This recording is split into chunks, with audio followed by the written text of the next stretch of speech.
Good morning, everyone, and welcome to Ovarian Cancer Australia's 2023 Teal Ribbon Parliamentary Breakfast. I'm Jane Hill, the CEO of Ovarian Cancer Australia, and I'll be your host for today. And I'd like to firstly acknowledge the traditional custodians of the lands on which we're meeting today. That's the Ngunnawal people, and pay my respects to their elders past, present and emerging. And I extend that respect to all Torres Strait Islanders and Aboriginal peoples who are with us today. Thank you, everybody, for taking the time to be with us.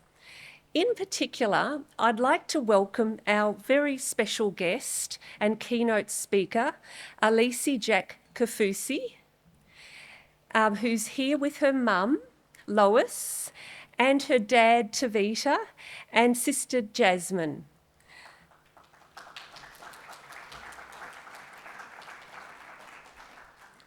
As I look out here, I also want to welcome all the women with ovarian cancer and their families who are here, and also the families of all those courageous women who are no longer with us, and their families. We stand for you. I acknowledge and also welcome our special guests, Minister for Aged Care, the Honourable Mark Butler, who will be joining us shortly, Assistant Minister for Health and Aged Care, the Hon Ged Kearney, the Leader of the Opposition, the Hon Peter Dutton, Minister for Finance and Minister for Women, the Hon Katie Gallagher, Assistant Minister for Children and Families, the Hon Michelle Landry, Minister for Regional Development and Local Government and Territories, the Hon Christy McBain.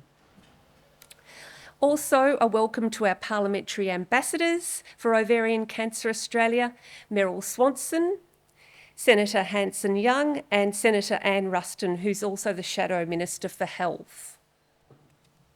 Also, a warm welcome to Professor Dorothy Keefe, CEO of Cancer Australia, Lisa Schofield, First Assistant Secretary of the Department of Health, and Alison Evans, CEO of ANZGOG.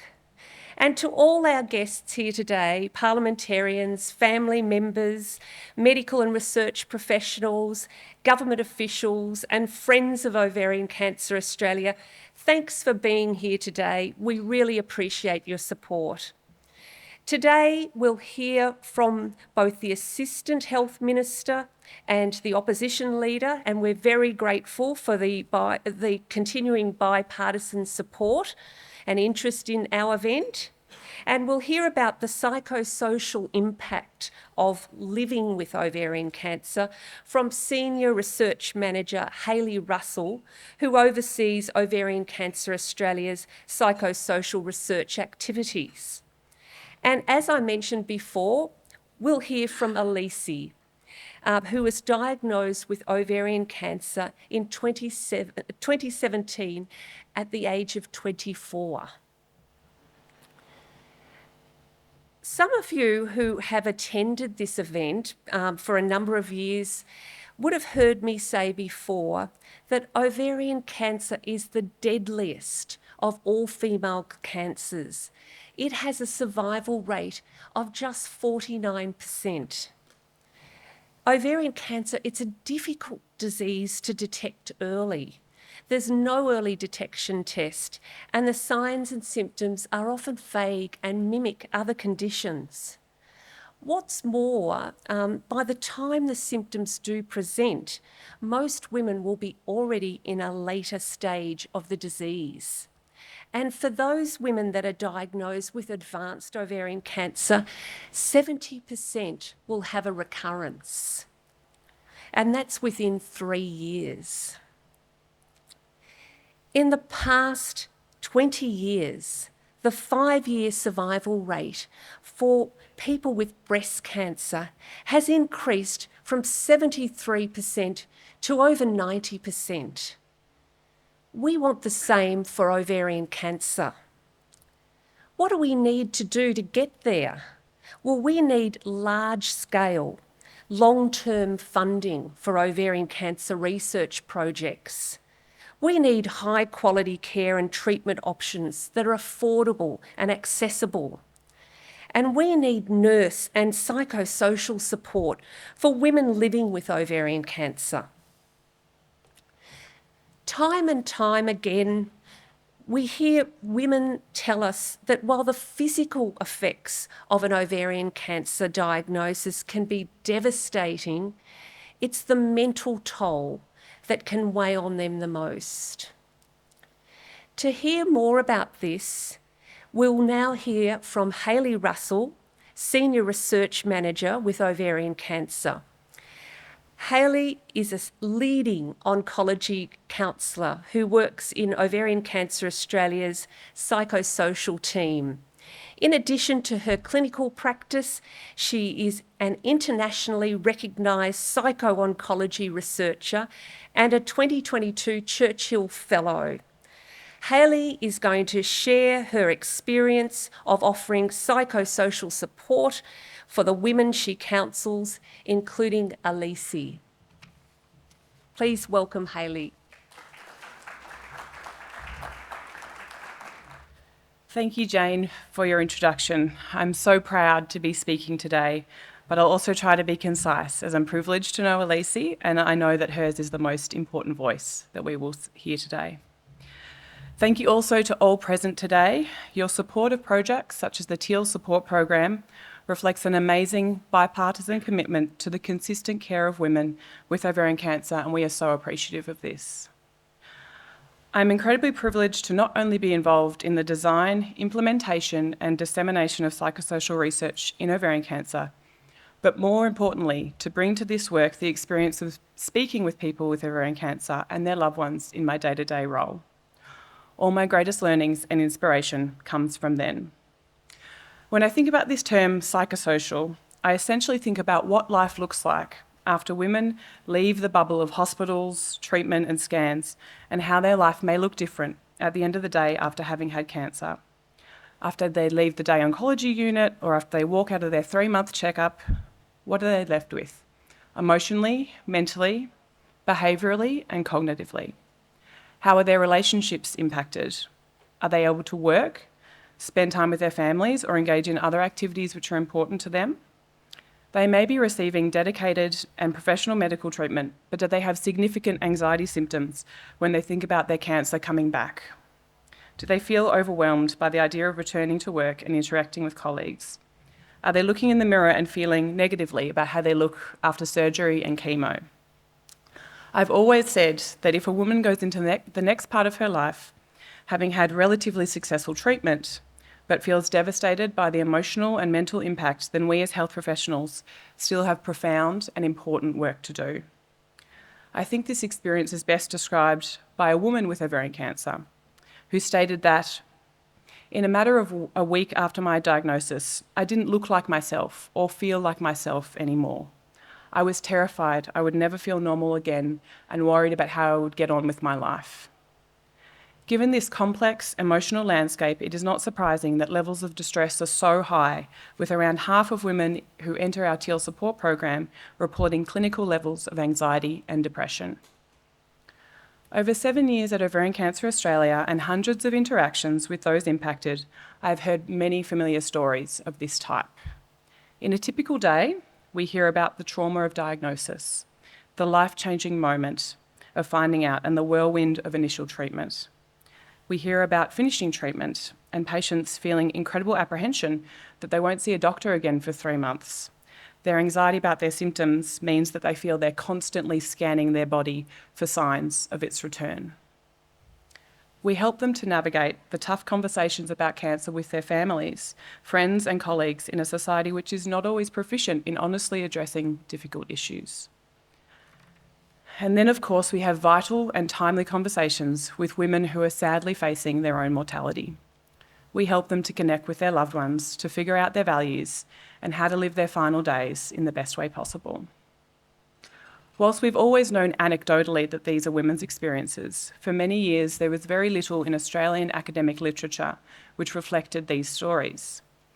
This led to an active pursuit by Ovarian Cancer Australia of networks and connections which could further psychosocial research in ovarian cancer. Over time, we have nurtured partnerships with Australia's leading universities and other institutions who recognise these as important issues and were inspired to collaborate with us on 14 psychosocial research projects in the last 4 years, and this number continues to grow. It's always been important to Ovarian Cancer Australia to translate this research into evidence-based support services and to disseminate these learnings to further educate academics and health professionals alike. To this end, these projects have resulted in publications in 7 international journals and presentations at Australian conferences focused on cancer nurses, oncology social workers, and other health professionals. Additionally, we have presented data and chaired ovarian cancer-specific symposiums at the International Psycho-Oncology Symposium World Congress in Hong Kong, Banff, Toronto, and online during the pandemic. So to call out some of the primary issues that we're talking about with this research, we've undertaken with the University of Sydney to look really specifically into the experience of the fear of cancer recurrence, what interventions might be helpful, and patterns of anxiety and behaviour, for instance, worsening anxiety as scans approach, which you can imagine is a huge issue. These collaborations found that over half of women experience clinical levels of worry and anxiety in this area, meaning that their thoughts are impacting their many aspects of their functioning and their behaviour on a day-to-day basis. People also identified the significant impact of an ovarian cancer diagnosis and treatment on their intimate relationships and their body image. Further research with the University of Melbourne identified gaps in the support and conversations offered during treatment. 76% of women never had a health professional raise with them how their diagnosis might impact their sexuality, despite 52% of women wanting to have that conversation. Delving a bit deeper into the qualitative data from this same study, we found that women often question their self-worth, their relationships, and their place within society due to changes in fertility, sexuality, and bodily functioning after ovarian cancer. One woman expressed, "I was diagnosed in my early 30s. I had not yet had kids and desperately wanted to become a mother. I watched as women in my network had kids.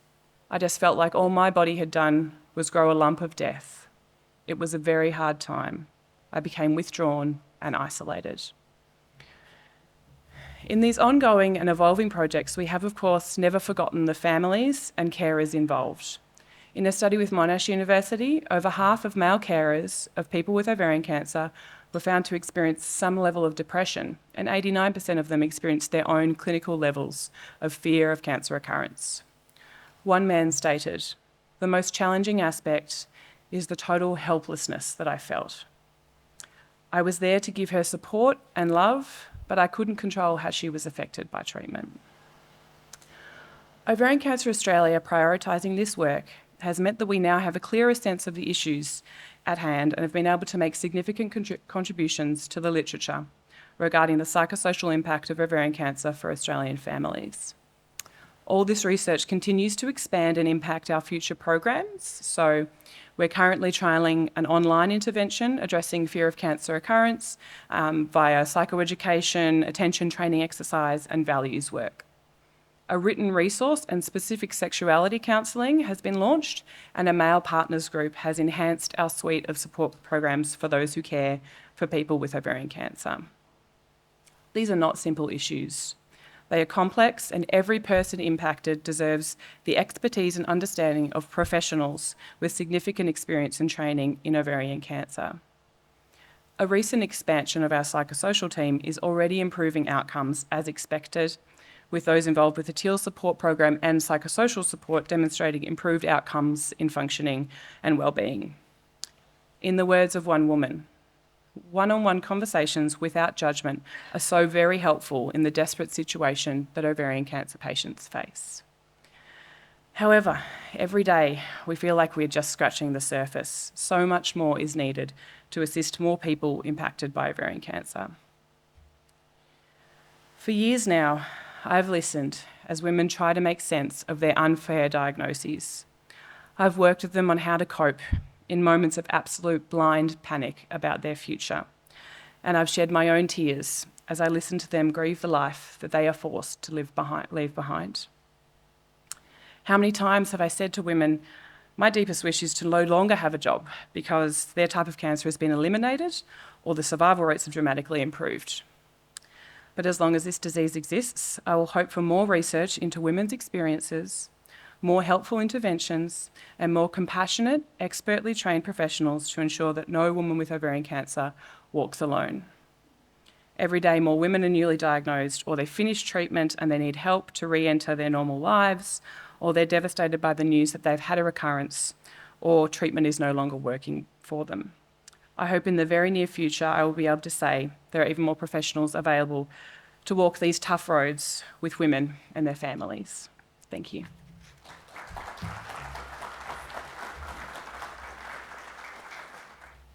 Thank you, Hayley, for sharing your experience and insights and your terribly important work that you do. We're all very proud. Thank you. I now want to introduce our keynote speaker for this morning, Alisi Jack-Kaufusi, who is living with ovarian cancer. I'd like to say up front that her words could feel rather confronting to some of you. It's not an easy story to share, and it may not be an easy one to listen to. Please welcome Alisi.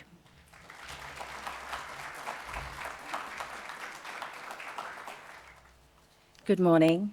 Firstly, I'd like to begin by acknowledging the traditional custodians of the land we gather today and pay my respects to their elders, past and present. I extend that respect to Aboriginal and Torres Strait Islander peoples here today. Currently in Australia, the overall 5-year survival rate for women diagnosed with ovarian cancer is 49%. Each day in Australia, 4 women are diagnosed with ovarian cancer and 3 will die. Malolele, kia ora, and hi. My name is Alisi and I'm 30 years old. And I'm one of the 5,000 women who are in battle with this relentless disease. In 2017, I was told the soul-crushing news that I have stage 3C ovarian cancer. And today I'm here to share my story of what it's been like for the past 5 years. Before being diagnosed, I lived out of home with my best friend. I landed my dream job, working as a flight attendant, going out, socialising, spending time with my family and friends, and my fur baby, Miska. Just living like a young 20-something-year-old woman. All I cared about was ensuring I had enough money for my next outfit to wear out on a Saturday night and recovering from hangovers. Around mid-2017, I started to experience abnormal vaginal bleeding. The blood was dark and clotty and was ongoing for about a month. I was also experiencing fatigue, but I put it down to working 2 jobs. Bloating, but I put it down to flying. And pain during intercourse, but I thought nothing of it. I now know these are some of the vague symptoms of ovarian cancer. I finally went to my local GP and told her about the vaginal bleeding. She felt around my lower abdomen area and scheduled me in for an ultrasound. After my ultrasound and discussing my scan, she told me that something was covering my ovaries, however, assured me that she wasn't too concerned because I was young and healthy. It could be endometriosis or polycystic ovary syndrome, or at least it could be a rare case of cancer. I was referred to Professor Lou Perrin at Mater Hospital in South Brisbane. I was having MRIs, ultrasounds, and CT scans, and was bombarded with medical questions, but I was very blasé about everything. However, Mum was the worrywart. Until I saw Professor Lou Perrin, who expressed his concerns from looking at my scans, that I began to worry. He booked me in for a biopsy on December the 5th, 2017. That was the day my life changed forever. Following my biopsy, I was told I have stage 3C ovarian cancer. But let me tell you, I had no idea what ovarian cancer was, let alone the symptoms. 2 weeks later, I moved back home. I had to undergo a grueling 9-hour surgery, which included the removal of 2 parts of my large bowel, causing me to have a temporary ileostomy, a full hysterectomy, a laparotomy, and unfortunately, we were unable to save my eggs. The surgeon had to scrape off my peritoneal because it looked like someone had sprinkled salt and pepper. The recovery was painful.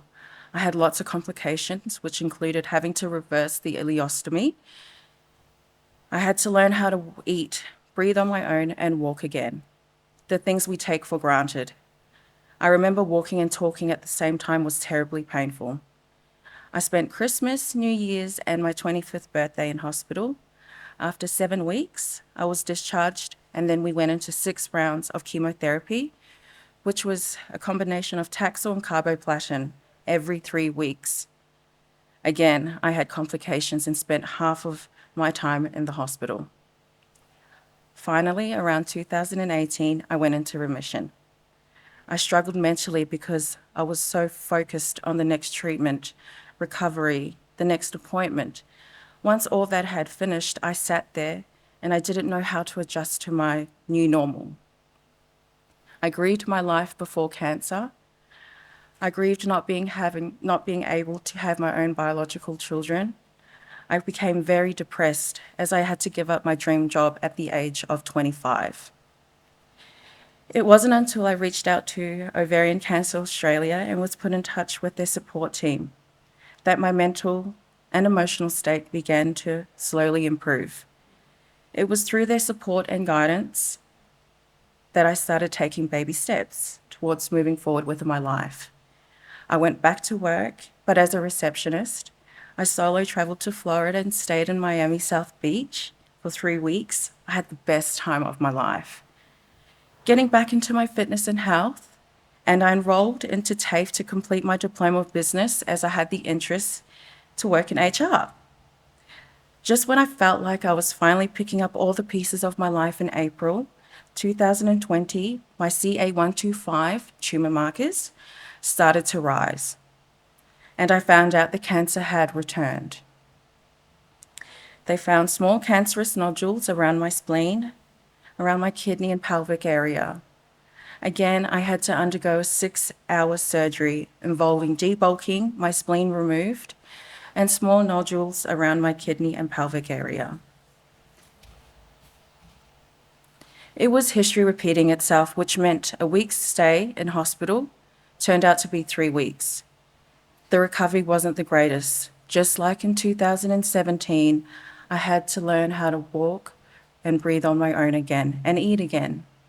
Unfortunately, I had to do 6 rounds of chemotherapy, a combination of carboplatin and Taxol. Chemo was cruel to my body. We had to adjust the levels and take out the carboplatin on the second to last round due to how sick I was. It was a very tough time. I became quite unwell during the infusion. I started to feel body aches and felt like I was coming down with the flu. So my oncologist, Dr. Shannon at the time, decided to cease it immediately. I had struggled emotionally and mentally during chemo. I was emotional and moody because I was tired of being tired. I was tired of being sick, as I always had to put my life on hold. Every time I looked in the mirror, I felt ugly because of the changes to my body and appearance. But what kept me sane was that I continued to study, and I would go to work when I could. I suffered from depression and anxiety, which was very hard to deal with. I would wake up out of my sleep because my heart was beating so fast, and all I could think about, what will happen to me? Am I going to die? What will happen to my parents if I do die? Will this illness ever go away? I am so young. Why me? Having anxiety is horrible.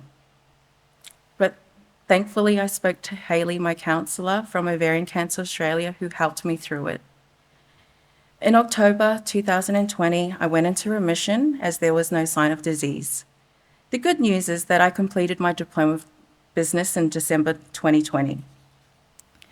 Despite being in remission, my hormonal therapy continued to give me terrible side effects, such as mood swings and tiredness. I enrolled into TAFE again to complete my diploma of human resources management because I had to get back on my feet. Life doesn't just stop because you have been fighting to live. Just when myself, my family, and my friends were moving forward from this nightmare, in April of 2021, my CA-125 had risen again, and the cancer returned. Unfortunately, I could not qualify for a clinical trial because the disease was immeasurable. So as crazy as this sounds, we wanted it to grow so I could do the clinical trial. And that's when I met Dr. Jim Coward, now my treating oncologist, who I call my guardian angel. In June of 2021, my cancer had progressed aggressively into 3 of my lymph nodes, 1 in my neck area and 2 in my pelvic area. We started another 6 months of chemotherapy. But after 3 cycles of weekly Avastin and Taxol, we had to stop 5 months in, as I was having a bad reaction to the Taxol. It was causing neuropathy. This affected my quality of life. I would feel numbness and tingliness when I would pick up an item, going for a drive, just sitting down, or going to the gym to do strength work was difficult, as it was hard to lift weights due to the numbness and tingliness in my hands. At this point, I was mentally and emotionally exhausted. I was exhausted from fighting this battle that seemed to never end. I continued to work when I could, and I finished my diploma of HR management. We continued immunotherapy for 2 weeks, and fast forward to last year, March, I became an HR administrator. Yay!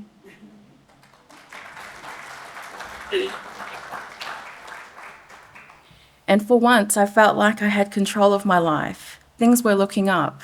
I was getting back on my own 2 feet, and my family were feeling optimistic. Unfortunately, in February 2022, the cancer returned again. We had to do another 6 rounds of chemotherapy, which was hell. I spent most of my time in the hospital, and we decided to pull the plug 5 months into treatment because for Dr. Jim and I, quality of life is important. Being a 29-year-old woman at the time, I had to choose between continuing to feel sick with treatment or improving my quality of life. Where am I now? The cancer has progressed. Now I'm stage 4. And I am terminal. I had spent Christmas 2022 and stayed in hospital for 20 days. Due to a multi-level bowel obstruction, meaning I have obstructions in different spots, which is inoperable. I've gone from being able to eat anything. Now I am on a soft diet, which is indefinitely, and that has impacted my mental health. I'm struggling to adjust to this new diet. However, I have no choice but to, so that my bowel obstruction does not worsen. This is caused by the cancer progressing aggressively around my bowel area. Unfortunately, I'm back on chemotherapy, as it's the only option I have at the moment. I hate it. I now have to live my life in 3-week increments. It still feels surreal for me and my family. How does one even process this at the age of 30? I'm trying to catch up to all what's been thrown at me, but it is so hard because it feels like my life is here, but my mind is here. Ovarian cancer doesn't just affect you physically, but it also has a significant impact on your mental health. Throughout my years of battling this disease, I have made so much noise to raise awareness about ovarian cancer. I don't just share wins, I share also the losses, the raw, the good, the bad, and the ugly. I've shared my story on TV, appeared in news articles, and spoken at conferences. Each time I share my story, it never gets easier, but I remember my why. And my why is to ensure I get the word out. there because this is bigger than me. I'm doing this for the women who are currently in the same situation as I am, the women who are no longer here to use their voice, and for our future generation of women. This is for our mothers, our sisters, and daughters.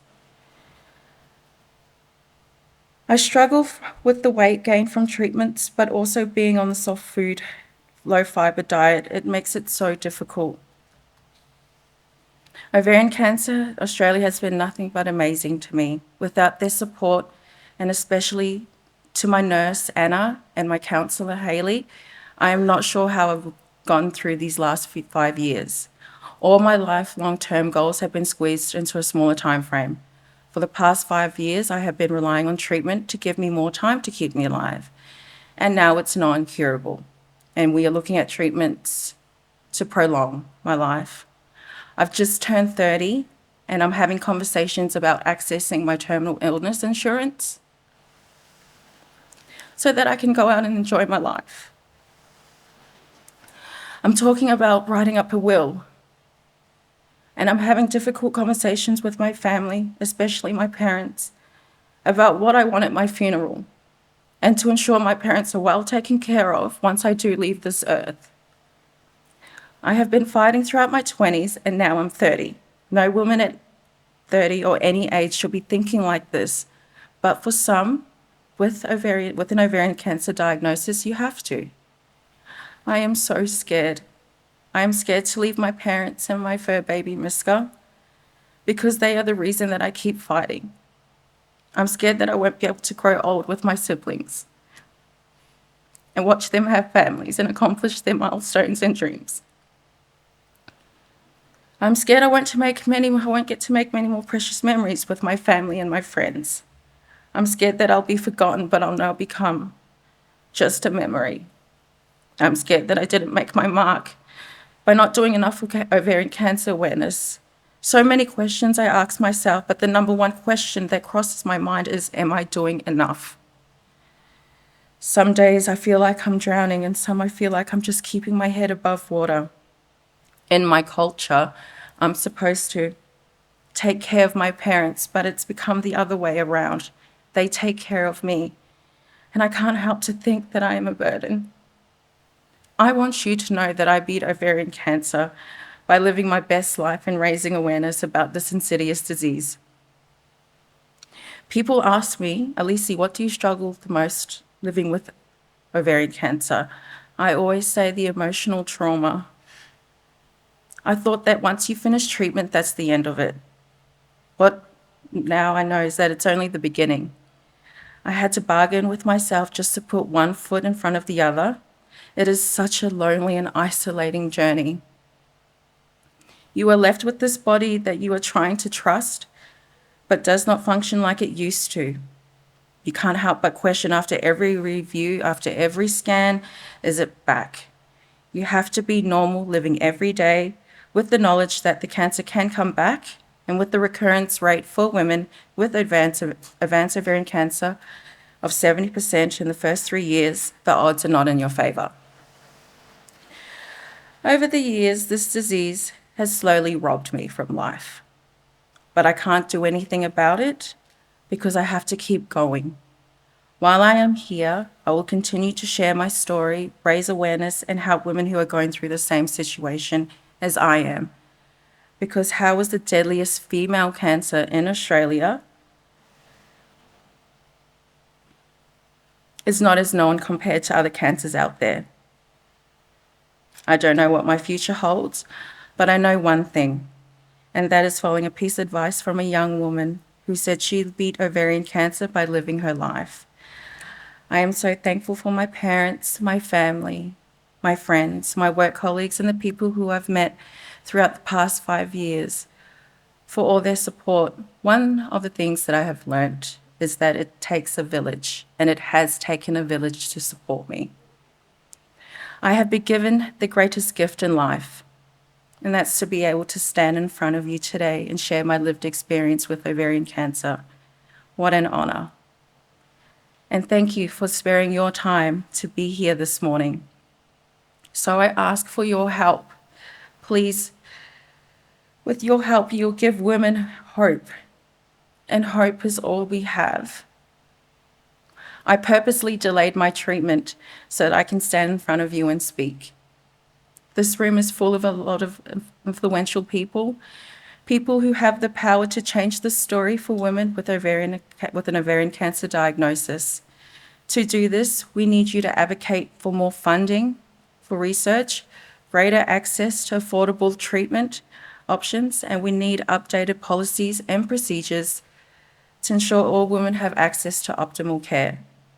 We need to keep funding programs like Ovarian Cancer Australia's Teal Support Program, which can help women like myself and their loved ones navigate the medical system and provide essential psychological support for this awful disease.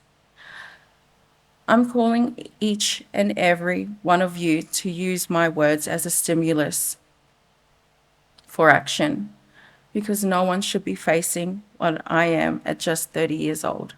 Thank you.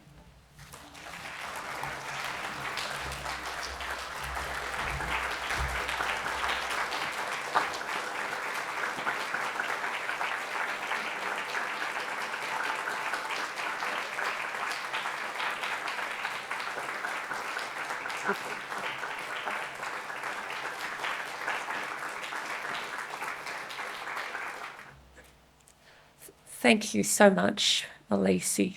It takes so much courage to share your personal story. And if we know one thing about women with ovarian cancer, they have courage, and courage that's tested every single day.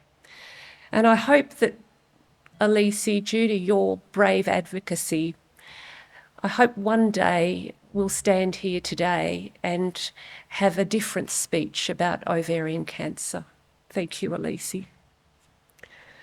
I now introduce the Assistant Minister for Health, the Hon Ged Kearney.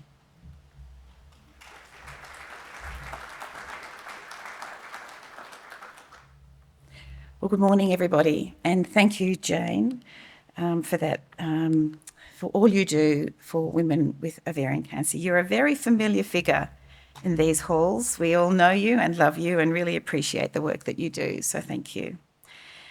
Before I begin, I'd like to acknowledge the traditional owners of the land on which we're gathered today, the Ngunnawal and Ngambri people, and pay my respects to elders, past, present, and emerging. Their custodianship for tens of thousands of years of the lands and waterways in this region enriches us all. And I extend that respect to any First Nations people with us today. I am proud to be part of a government committed to the Uluru Statement from the heart, in full, voice, treaty, truth. I acknowledge the Health Minister, Mark Butler, who had to just duck off then, but he did hear your very powerful speech, Alisi, so I'm glad he was here for that. The Minister for Finance and Women, Katie Gallagher, who's here today, the Leader of the Opposition and the Shadow Health Minister, and of course all my other lovely parliamentary colleagues who have made the time to come today. If I started to mention you, I would forget, so I am just saying thank you. Oh, and of course, Annika Wells, the Minister for Health and Aged Care, who's in my portfolio, so thank you for coming. But I'd like to particularly thank you, Alisi, for that amazing presentation, for sharing your personal story, for taking us right down to the very raw details of how you were feeling and what you were going through. I want you to know that your advocacy is amazing. You are doing a great job. And when I look at you, when I was watching you speak up here, what I saw was strength, resilience, and when you spoke about your family, love. Now I'm going to be sad as well, because love will never disappear. It's absolutely vital that we hear stories like yours so we can place the experience of women diagnosed with ovarian cancer at the heart of all we do. And of course, thank you again, Jane, for all that you and Ovarian Cancer Australia do to support women with ovarian cancer. It's vital. It strengthens communities from awareness raising to supporting patients, arming them with everything from quality information about care options to support groups. And crucially, Ovarian Cancer Australia You are a reminder to all women living with ovarian cancer that there is support available and that they are not alone. And when women thrive, communities thrive. And caring for women's health is a key part of that. Of course, Ovarian Cancer Australia does just that. Now, this includes your Teal Support Program, a very valuable telehealth nursing support program for people and their families who are suffering from ovarian cancer, and we've heard firsthand how that's helped you, Alisi. Providing quality help and information for people across the country with ovarian cancer through diagnosis, through treatment and beyond. This is an absolutely vital service. You also have the Traceback project that aims to prevent ovarian and other cancers by identifying Australian families at significant genetic risk of cancer and, of course, working through your action plan for ovarian cancer research. In Australia, 3,000 women are living with ovarian cancer, and we know that it is difficult to detect early. There is currently no screening test or examination to detect ovarian cancer at an early stage, or one effective enough for a population-based screening program. There's a lot of work to be done to improve ovarian cancer detection and outcomes. We, the Australian Government, are pleased to partner with the Ovarian Cancer Australia to tackle this disease. Our government is committed to improving the lives of people with ovarian cancer, as well as their family members and their carers. And this includes millions of dollars that we are proudly given to support the Teal Support Program and the Traceback project. I thank Ovarian Cancer Australia for its work to raise awareness, to drive changes that will result in better diagnosis, treatment and care. Now, women and girls deserve tailored and targeted healthcare that recognises and reflects their experiences and concerns. As Assistant Minister for Health and Aged Care, it is my privilege to drive an area I'm incredibly passionate about, and that is women's health. I thank the Minister for Health, Mark Butler, for carving out this important part of my health portfolio. We want to make sure that health issues specifically affecting women and girls and their well-being receives the attention it deserves. We will, of course, continue to implement the National Women's Health Strategy, but I'm incredibly proud to chair the new National Women's Health Advisory Council. Now, this council will provide strategic advice to us on improving Australia's health system for women and girls and consider the significant biases that exist in the system that research now shows results in significant differences in outcomes between the sexes. This includes women not being believed when they present with symptoms, misdiagnosis, over and under prescription of medicines, the lack of representation in clinical trials and in research, the stigma attached to so many women's health conditions that prevent women from actually going to the doctor in the first place, a lack of research, focus and funding on issues that predominantly affect women. The list goes on. We will look at the health care offered to women and girls when it comes to menstruation, reproductive health care and menopause, as well as medical consent and pain management. It will also consider medical research and health outcomes for women across a range of conditions, including cancer care. In 2022, it is estimated that 1,815 Australian women will be diagnosed with ovarian cancer. And tragically, 1,016 will die from the disease. The impacts are dire for the individual, for the family, for their friendship groups and the wider community. Our job, and the job of all of us here, is to make that better. We are a rich, diverse country. We are a smart country. And together, I know we can make the changes we all want to see. Thank you.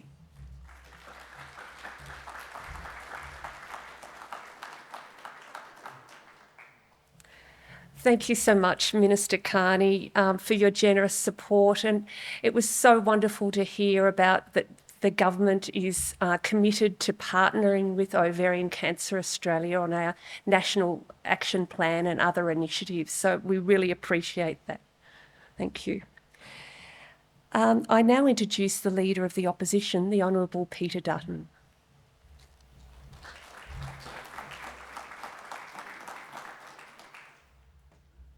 Well, there are a couple of tough acts to follow there.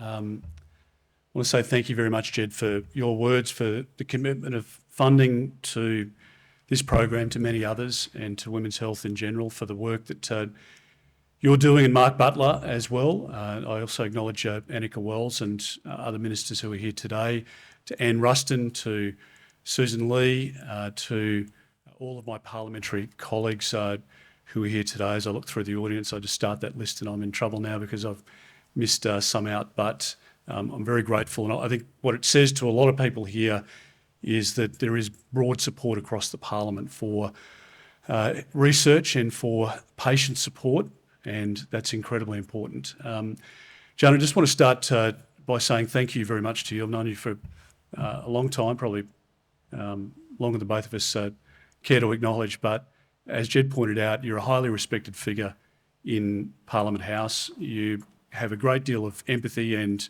a very affable approach to engagement, and just a very decent person. I want to say thank you very much for the professionalism that you bring to the role and the support that you provide, not just to the organisation, but in being able to convey the message to us here. It's incredibly important advocacy, and the work that you do for detection and for treatment of ovarian cancer and providing support to those patients are really, it's a great credit to you. So thank you very much. Hayley as well, thank you very much for the work that you do. I mean, day in, day out, hearing stories, making a difference in people's lives, the frustration that you must experience, the bureaucracy, I'm sure, that you travail each day, it's quite incredible. And you've dedicated yourself to supporting people in their hour of need is something that we should recognise today as well. And then, of course, I leave the hardest to last. Alicia, I've been in Parliament now just over 20 years, a long time. As you can tell, it's taken a toll. I look much older than my 52 years, but I was Health Minister a number of years ago, and many of my colleagues here, we've been to breakfasts and health functions for many cancer types, for kids with brain cancers, and lots of stories that really are very difficult to hear. I want you to know today that your story will always leave a lasting impression on each of us. It's one of the most powerful stories I've heard here in Parliament. Sadly, it's the story of many other women that have gone before you and that will follow in your footsteps. The amazing bravery that you've demonstrated and the love of your family is quite incredible. Within your culture, as you say, family is so important, and I know that's why it hurts so much, because the love that you have for your parents and for your siblings as well. But to see your beautiful mum and dad here and your sister today, and for them to have walked that journey with you is a special story.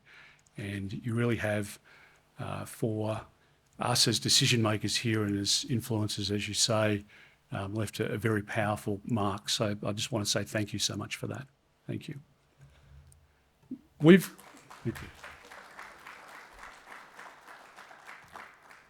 you. One of my proudest moments as Health Minister was that we set up the $20 billion Medical Research Future Fund.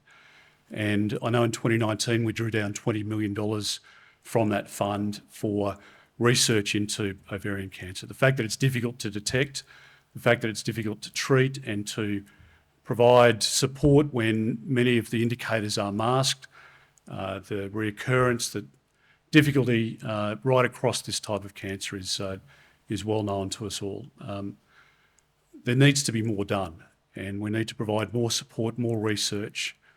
There are cancer types where the survival rates have increased, as Jane pointed out in her opening remarks.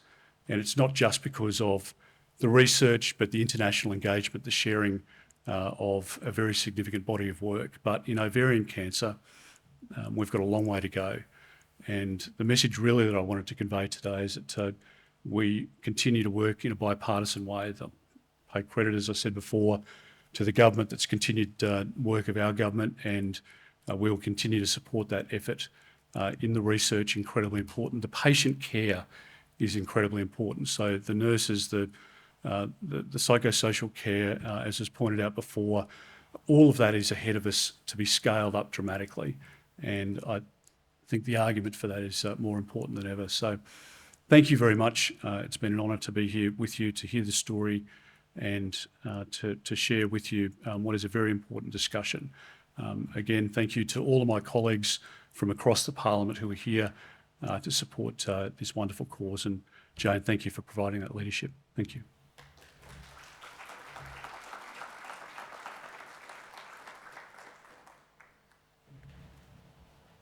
Thank you, Mr. Dutton, for your words. Your support really means a lot to us. And we're grateful for the support offered by both this government and the previous government, especially for the funding of our Teal support program that ensures, as Ged said, that women have access to their own clinical nurse consultant, and that's wherever they live.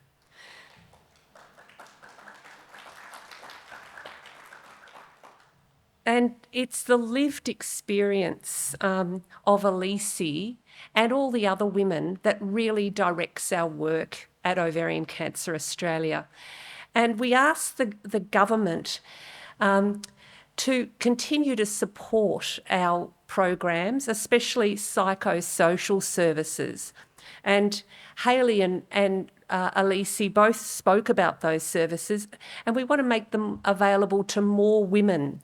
So that we're asking for your support, and it's a modest request. It's less than $4 million that's outlined in our pre-budget submission.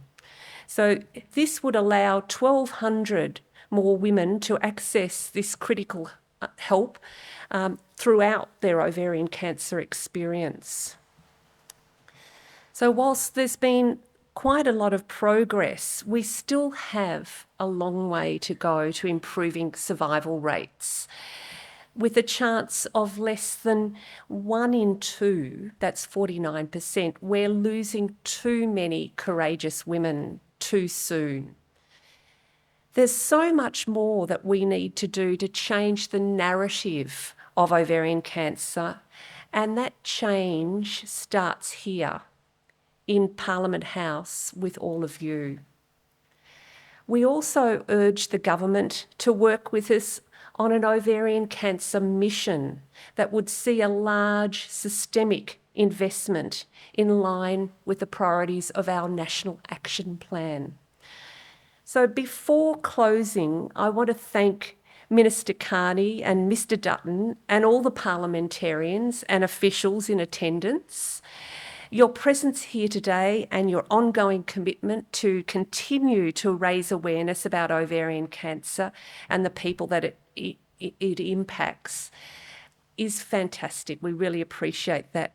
And we encourage you all to translate this support into action.